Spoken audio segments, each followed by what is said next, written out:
Did you know some things you do every day quietly make your life shorter? Most people think only big things hurt us, like smoking, getting very sick, or having a bad accident. But the truth is, small quiet habits that come with age can hurt us the most, without us even noticing. And what's more surprising, some of these habits aren't even on most people's radar. In this video, we're going to walk through 8 things that silently steal your lifespan. Little patterns and choices that can add up to years lost. You might expect to hear about things like staying up too late, and yes, that's on the list, but it's only number 3. What ranks number 1 will probably surprise you because it's not about diet, sleep, or exercise. It's something many people carry with them for decades without realizing it's hurting them. Stay with me until the end, because I'm not just going to tell you what these 8 dangers are. I'm going to show you how they affect your health, your relationships, and your quality of life. And most importantly, what you can start doing today to turn the tide. If you've ever felt like you're doing all the right things and still not feeling your best, or if you've simply been wondering what more you can do to protect your body and mind as you age, this video will give you a fresh perspective. Now let's get started. Number 1, bottling up emotions. You might not think your emotions could cost you years of life, but they can. Holding in anger, swallowing grief, pretending you're fine when you're not, these quiet habits don't just weigh on your heart, they quietly wear down your body. Over time, repressed feelings trigger chronic stress responses, elevated blood pressure, inflammation, and weakened immunity. And because the damage happens slowly, most people never connect the dots until something breaks down. Many of us were raised to be strong, to suck it up, or to keep our feelings to ourselves. Especially men of our generation, we were taught that emotions were a sign of weakness. But now we know better. Science has shown again and again that emotional suppression shortens lifespan just as much as smoking or poor sleep.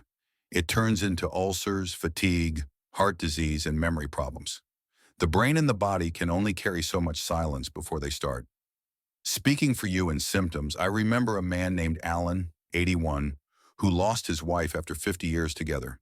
He never cried, never talked about it, just said he was managing. But within 6 months, he had developed chronic headaches, insomnia, and stomach trouble. It wasn't until his daughter gently encouraged him to join a small grief group at the community center that things shifted. He told me later, I didn't realize how much I was holding in until I heard myself say it out loud. Sometimes healing doesn't begin until the words finally come. And this isn't just about grief, it's about daily life. Being angry but not speaking up, feeling afraid but pretending you're not, carrying regret, shame, or guilt without release. These things aid you from the inside out. They keep your nervous system on edge. They interrupt sleep, slow digestion, and impair your body's ability to repair itself. Emotional honesty isn't indulgent, it's vital. So what can you do? Start by noticing. When something upsets you, don't push it down. Write it down. Speak to someone you trust. You don't have to turn your life into a therapy session, but you do need space to be human. Even 10 minutes of reflection a day can ease your internal pressure. And over time, that can mean more energy, better health, and yes, even a longer life. Letting your feelings out doesn't make you less strong. It makes you more whole. And the more whole you are, the more years you're likely to enjoy, not just survive. One of the most powerful predictors of a long life isn't what you eat or how much you exercise. It's how connected you feel to the people around you. And yet, as we age, it's all too easy to let relationships drift. Friends move away. People pass on. Family gets busy. Before you know it, you're spending more time alone than with others. And that quiet isolation, whether it's physical or emotional, can start stealing years from your life. Loneliness isn't just unpleasant, it's toxic. Researchers now compare chronic loneliness to smoking 15 cigarettes a day. It weakens your immune system, raises your blood pressure, increases inflammation, and makes you more vulnerable to everything from dementia to heart disease. And what makes it so dangerous is how invisible it can be. You don't have to live alone to feel lonely. You just have to feel unseen, unheard, or disconnected. I once knew a woman named Marie, 77. She had family nearby and neighbors who waved hello, but she confessed that no one really knew what her days were like. I go to the store. I smile at people, but no one really talks to me. she said. She didn't want to bother anyone, so she kept things polite, surface level. It wasn't until she joined a local volunteer group just once a week that she realized how much she'd been craving real connection. Her energy lifted, her sleep improved. She started laughing again, and all it took was one place where she could be herself, not just be polite. Relationships don't have to be perfect to be powerful. Even one meaningful connection can improve your health and lengthen your life. It might be a friend, a sibling, a neighbor, or even someone you meet through a shared interest. What matters is presence. Someone who listens. Someone who cares if you're having a hard day. Someone who reminds you that you matter. If it's been a while since you've had a real conversation, not about the weather, but about how you're truly doing, reach out. Write a letter. Make a call. Join something small, even if it feels awkward at first. It's never too late to rebuild your circle. And the reward isn't just feeling better today. It's adding more tomorrows. Because connection isn't just nice to have. It's a form of medicine. And the more of it you make room for, the more life you give back to yourself. If you're still watching this video and finding these insights valuable, please comment number 2 below to let me know you're here. If you haven't subscribed yet, I recommend you subscribe and turn on the bell so you don't miss any videos. Your support helps us continue creating good content to inform and inspire you. Now, let's move forward. Number 3. Consistently staying up late. You've probably heard that sleep is important. But what many people don't realize is just how much. Staying up late night after night can slowly steal years from your life. We're not talking about the occasional late bedtime. We're talking about the pattern. The habit of pushing sleep off to watch one more episode, scroll a little longer, or catch up on things that could have waited for the morning. Over time, this pattern quietly weakens your body in ways that often go unnoticed until it's too late. When you stay up late consistently, you're not just cutting into your sleep time, you're disrupting your circadian rhythm. That's the internal clock that tells your body when to rest, repair, and recover. And when that clock gets out of sync, everything else starts to slip: your immune system, your metabolism, your memory, even your mood. Sleep isn't just rest, it's restoration. And without enough of it, especially the deep early night sleep, your body begins to break down faster than it should. There was a man I once knew named Clifford, 74, who used to joke that he'd sleep when he was dead. He stayed up past midnight every night reading news articles, sometimes playing card games online. It felt harmless. But over the years, his energy dropped. He caught colds more often and eventually developed heart issues as doctor, linked to chronic sleep disruption. By the time he tried to fix his sleep, the damage had already started. I didn't think it mattered, he said, until it did. And the damage isn't always physical. Poor sleep affects decision-making, focus, and emotional resilience. You get irritable, forgetful, slower to react. It chips away at the sharpness and calm you need to navigate life well, and over time, that makes everything feel harder. If you're someone who's gotten used to staying up late, you don't have to overhaul everything overnight. Start small. Try moving bedtime back by just 15 minutes. Turn off screens an hour before bed. Use softer lighting in the evening. Your body wants to sleep. It's wired to heal during that time. You just need to give it the right conditions. And remember, sleep isn't wasted time. It's one of the most powerful tools you have to protect your brain, your heart, and your lifespan. The earlier you sleep, the more time your body has to restore what the day wore down. It's not a luxury, it's essential. And when you honor it, your body honors you back.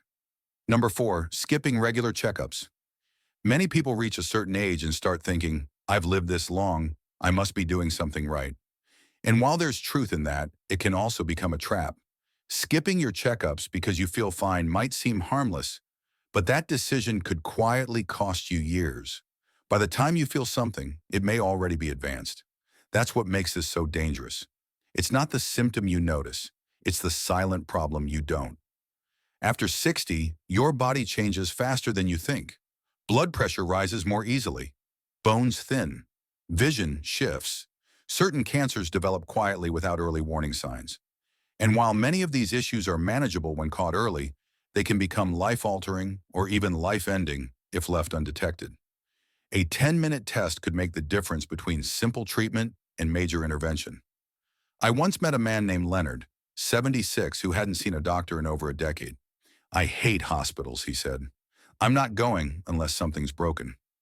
But one day he fainted while walking his dog. Turned out he had undiagnosed diabetes and dangerously low blood pressure. His condition was treatable, but the delay made recovery harder than it had to be. "If I'd just gone in sooner," he told me, "this wouldn't have scared my family half to death." Checkups aren't just about catching disease, they're about giving you peace of mind. A quick blood test can reassure you. A basic heart scan might reveal early risk. An eye exam can protect you from a fall.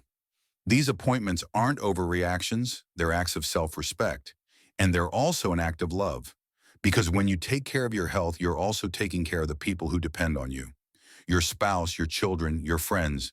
You're saying, "I'm still in this. I still care about my future." That message matters more than you know. So don't wait until something feels wrong. Prevention is quiet, but so is danger. Make the appointment, ask the question, get the scan. You don't need to go overboard. You just need to stay aware, because when it comes to health, what you don't know really can hurt you. If you're still watching this video and finding these insights valuable, please comment number 4 below to let me know you're here. And if you haven't subscribed yet, I recommend you subscribe and turn on the bell so you don't miss any videos. Your support helps us continue creating good content to inform and inspire you. Now let's move forward.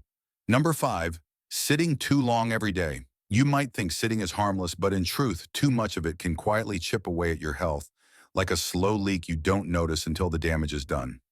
Even if you exercise once a day, long hours of sitting, especially in one place without breaks, can increase your risk for heart disease, diabetes, blood clots, and even early death.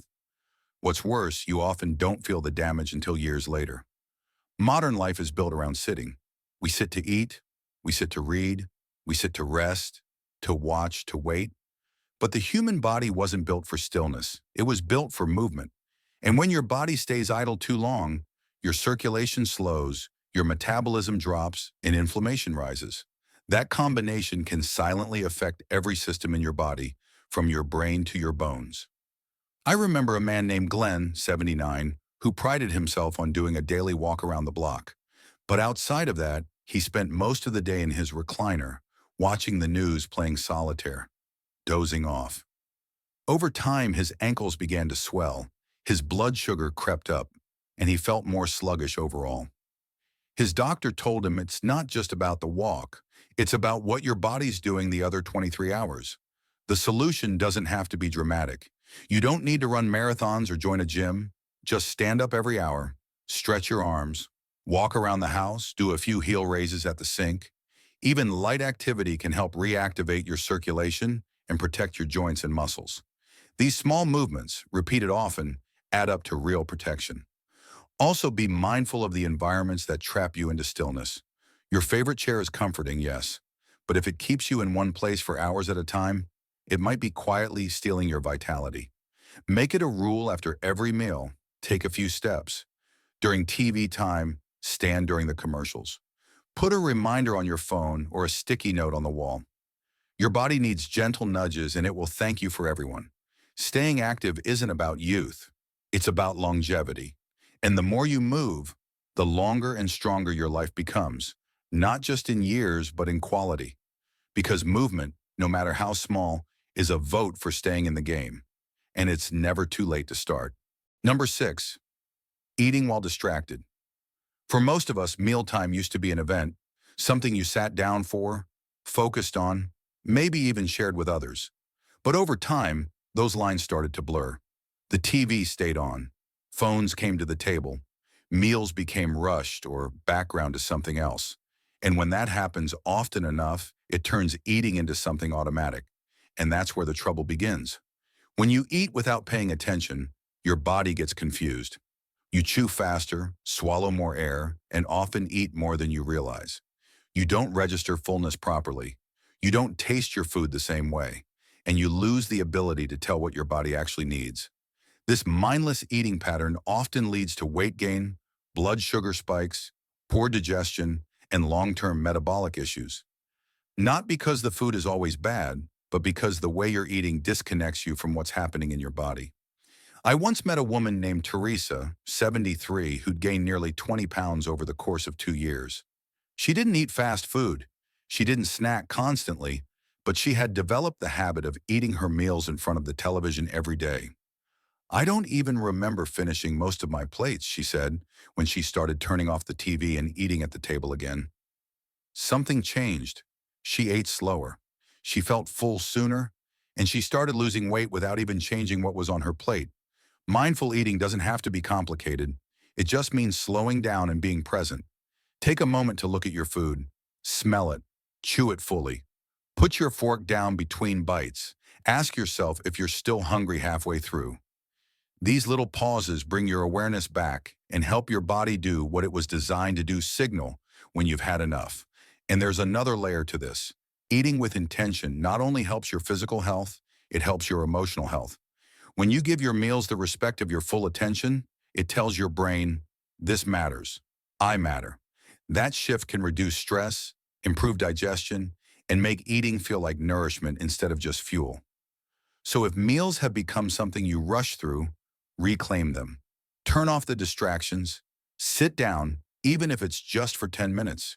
Enjoy your food. You'll be surprised how quickly your body responds and how much more energy and clarity you feel throughout the day. If you're still watching this video and finding these insights valuable, please comment number 6 below to let me know you're here. And if you haven't subscribed yet, I recommend you subscribe and turn on the bell so you don't miss any videos. Your support helps us continue creating good content to inform and inspire you. Now let's move forward. Number 7, living with constant noise. You may not think of noise as a health issue, but the truth is constant background noise can slowly take a toll on your body in ways you might never expect. Whether it's the television playing all day, traffic outside your window, or even appliances humming in the background, your brain and body notice every sound even when you don't. Chronic noise keeps your nervous system slightly activated, like an engine that never fully turns off. Your heart rate stays a little higher, your blood pressure creeps up, your sleep becomes lighter, and over time, this subtle tension builds. It can lead to fatigue, anxiety, difficulty focusing, and an increased risk of heart disease. And because it feels normal, most people never realize how much better they could feel without it. I knew a man named Samuel, 78, who kept the TV on from morning until night just for company, he said. But he often felt tense, had headaches, and couldn't sleep through the night. His doctor couldn't find anything specific. Then one day during a power outage, he spent the evening in silence. It was the first time in years my head felt clear, he told me. After that, he started turning the TV off for a few hours each day. He began sleeping deeper. His blood pressure improved, and he started reading again for pleasure. Noise doesn't have to be loud to be harmful. It just has to be constant. And when your ears and your brain never get a break, your whole system starts to wear down. That's why periods of quiet are so important. Not just sleep, but waking quiet. Time without chatter, without buzz, without background distraction. Time for your body to reset. Try this. Pick 1 hour a day when everything goes silent. No TV, no phone. Let the quiet fill the space. If you can, step outside and listen to natural sounds, birds, wind, your own breath. These moments allow your nervous system to exhale. They tell your body you're safe. You can rest now. And over time, they protect your heart, your mind, and your lifespan. You don't have to live in silence, but you do need to make room for stillness. Because just like your muscles need recovery after movement, your brain needs recovery from sound. And that quiet might be the very thing that helps you hear what your body's been trying to say all along. Number 8, always keeping the lights on at night. It might seem harmless to keep a hallway light on, fall asleep with the TV glowing, or leave a lamp running through the night, but these little habits can quietly wreak havoc on your health. Your body has a natural rhythm, a built-in clock that tells it when to sleep, when to wake, and when to heal. That rhythm depends on light and dark, and when you blur the line between night and day, your body pays the price. Artificial light at night, especially blue light from screens or bright bulbs, confuses your brain. It tells your body it's still daytime, which delays melatonin production. weakens your sleep, and throws off hormonal balance. Over time, this disruption can affect everything from metabolism to immune strength, and it has even been linked to higher risks of cancer, heart disease, and diabetes. Not because of the light itself, but because of what that light does to your internal clock. I once met a woman named Linda, 80, who had trouble sleeping for over a decade. She thought it was just part of aging, but during a wellness seminar, she learned about circadian rhythm disruption and decided to make one small change. She started turning off all artificial light by 9 p.m. and swapped her bedside lamp for a softer amber bulb. Within 2 weeks, she started falling asleep faster and staying asleep. Her mood lifted, her digestion improved, and she said, "I didn't know how tired I was until I finally rested." Sleep isn't just about how long you're in bed, it's about the signals your body receives beforehand. If your brain thinks it's still daytime, it won't release the chemicals needed to wind down. And if you repeat that pattern for years, the damage can accumulate, quietly stealing energy, clarity, and even time from your life. To protect yourself, start small. Dim your lights an hour before bed. Use warm, soft lighting. Avoid screens or use a blue light filter. Cover electronic displays. Make your bedroom as dark and quiet as possible. And if you need a nightlight for safety, choose one that's red or amber, not white or blue. Your body thrives on rhythm. When you honor that rhythm, you give yourself the best chance to heal, restore, and grow stronger with age. Because a good night's sleep isn't just restful, it's regenerative. And giving your body true darkness might be one of the most unexpected yet powerful gifts you can offer for a longer, healthier life. Hector, final thoughts. As we wrap up this video, take a moment to think about which of these 8 habits may have quietly crept into your own life. Were you surprised by what ranked higher or lower than you expected? For many people, staying up late or skipping checkups gets the spotlight. But it's often the invisible patterns like bottled up emotions or too much noise that carry the heaviest weight. The good news is none of these habits are permanent. Every single one can be changed. And the moment you become aware of them, that's when the power shifts. That's when your time, energy, and health begin coming back into your hands. So which one will you work on this week? Maybe you'll reach out to someone you've lost touch with. Maybe you'll start turning off the lights a little earlier, or finally make that doctor's appointment you've been putting off. These changes don't have to be huge to be meaningful. Small steps lead to big results, especially when they are done consistently with care. You deserve a long life, yes, but more than that, you deserve a good one. Clear, connected, calm, and full of purpose. These 8 habits may have been stealing from you without your permission, but now you see them, and that means you can stop them. Thank you for joining us today. We'd love to hear from you. Leave a comment below and share one thing you learned today and how you plan to use it in your life. Your thoughts are important to us, so don't hesitate to share them. Reading your comments gives us great motivation and encouragement. If you enjoyed this video and found it helpful, please like, subscribe, and share. Your support helps us continue creating good content to inform and inspire you. Thanks for watching, and we look forward to seeing you in the next video.